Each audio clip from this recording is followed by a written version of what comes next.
নমস্কার বন্ধুরা, আমার channel stitch and cook by সোমাতে আপনাদের সকলকে জানাই স্বাগত। চলে এসেছি আজকে নতুন আরও একটা ভিডিও নিয়ে। আজকের ভিডিওতে আমি আপনাদেরকে ব্যাকনেকের ডিজাইন দেখিয়ে দেব। তো দেখতে পাচ্ছেন এটা কিন্তু এই ব্যাকনেকের ডিজাইনটা তৈরি হওয়ার পর ঠিক এরকম দেখাবে। এটাকে কিন্তু প্রদীপ পিঠ বলে। তো এটারই যে কাটিং ভিডিও এবং স্টিচিং পুরোটা দেখিয়ে দেব। তো অবশ্যই করে কিন্তু পুরো ভিডিওটা দেখতে থাকুন, এবং যারা এখন আমার চ্যানেলটিকে সাবস্ক্রাইব করেনি প্লিজ ঝটপট করে চ্যানেলটি সাবস্ক্রাইব করে দিন, এবং ফেসবুক থেকে দেখলে অবশ্যই কিন্তু ফেসবুক পেজটি ফলো করতে ভুলবেন না। তো চলুন আজকের ভিডিও শুরু করা যাক। তো প্রথমে দেখুন এখানে পিছন পাটটা আমি কেটে রেখেছিলাম, যেরকম পুর নেয় মোহরা নেয় সেরকমভাবে আমার এখানে কাটা ছিল। তো প্রথমে এখানে দেখুন 2 সুত করে এক্সট্রা নিয়েছি, কেননা যেহেতু আমার পেছন পাটে হুক হবে, তো হুক এবং হুকের ঘরের জন্য 2 সুত করে এক্সট্রা নিলাম। তারপরে এখানে গলার চওড়া নিয়েছি আমি 2.5 ইঞ্চির থেকে 2 সুত বেশি। তারপরে এখানে দেখুন সামনের মানে পেছনের যে গলার লেন্থটা হবে, তো সেটা প্রথমে নিয়ে নিলাম 2.5 ইঞ্চি। সেটা রেডি হওয়ার পর 2 ইঞ্চিতে চলে আসবে। তারপর যে মেন যে ঝুল, সেই ঝুলটার সঙ্গে 1/2 ইঞ্চি প্লাস করে নিতে হবে। তারপরে সেই নিচের দিকে কিন্তু চারোটা নিয়ে নিতে হবে, যে যেরকম ঠেলানো চান। তো এখানে আমার ক্লায়েন্ট কিন্তু বলেছিলেন খুব বেশি ঠেলানো করবে না, তার জন্য নিচের দিকে যে চারোটা সেটা কিন্তু আমি বেশি নেইনি। এরপর যে প্রথমে 2.5 ইঞ্চি গলার চাওড়া দাগ দিয়েছিলাম লম্বাটা, সেখান থেকে 1/2 ইঞ্চির নিচে আরও একটা দাগ দিতে হবে, দিয়ে নিচের দাগের সঙ্গে বক্স করে নিতে হবে, এবং এইখানটাতে কিন্তু আমাদের যে শেপটা সেটা কিন্তু এঁকে নিতে হবে।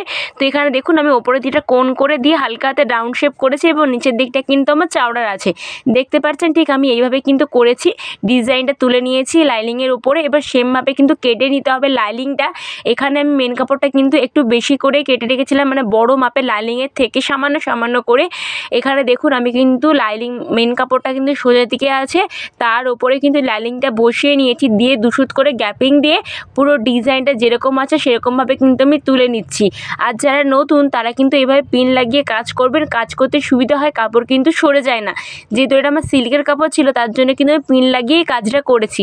এরপর দেখুন এক্সট্রা কাপড়গুলো কেটে বাদ দিয়ে দিয়েছি, আর এখানটা কিন্তু আমি লাটকানও অ্যাটাচ করে নিয়েছি। যেহেতু আমার এখানে লাটকান লাগাতে বলেছিল কাস্টমার, আপনারা চাইলে এখানে যে কোনো ধরনের হুকও কিন্তু ব্যবহার করতে পারেন, বা বোতামও ব্যবহার করতে পারেন।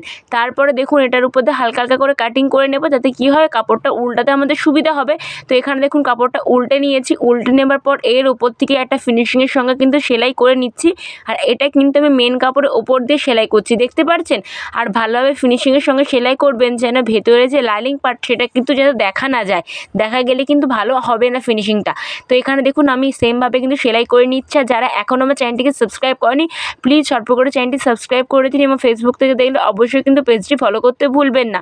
আর অবশ্যই কিন্তু কমেন্ট করবেন আপনারা কে কোথা থেকে আমার ভিডিওটা দেখছেন, আমি কিন্তু কমেন্টে তাহলে নাম নেব। তো এখানে দেখুন আমার পুরো সেলাইটা হয়ে গেছে। হয়ে যাওয়ার পর লাইনিংটার মাপে মেন কাপড়ের উপর থেকে একটা সেলাই কিন্তু আমি এখানে করে নিচ্ছি। তারপরে যে এক্সট্রা কাপড়গুলো থাকবে সেটা কিন্তু আমি কেটে বাদ দিয়ে দেব।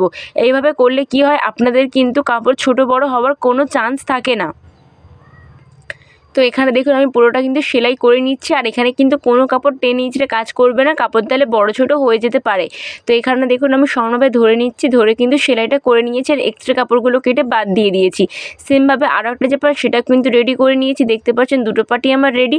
তো আশা করছি আজকের ভিডিওটা আপনাদের ভালো লেগেছে। দেখতে পাচ্ছেন এইভাবে করলে কিন্তু আপনাদের ডিজাইনটা পুরো রেডি হয়ে যাবে, আর এখানে টেকিন দিয়ে দেবেন, আর পেছন পাটে হুক এবং হুকের যে পোর্শন সেটা কিন্তু রেডি করে নিতে হবে। তো দেখা হচ্ছে অন্য কোনো নতুন ভিডিও। আজকের জন্য টাটা। ভিডিও ভালো লাগলে লাইক করতে একদমই ভুলবেন না।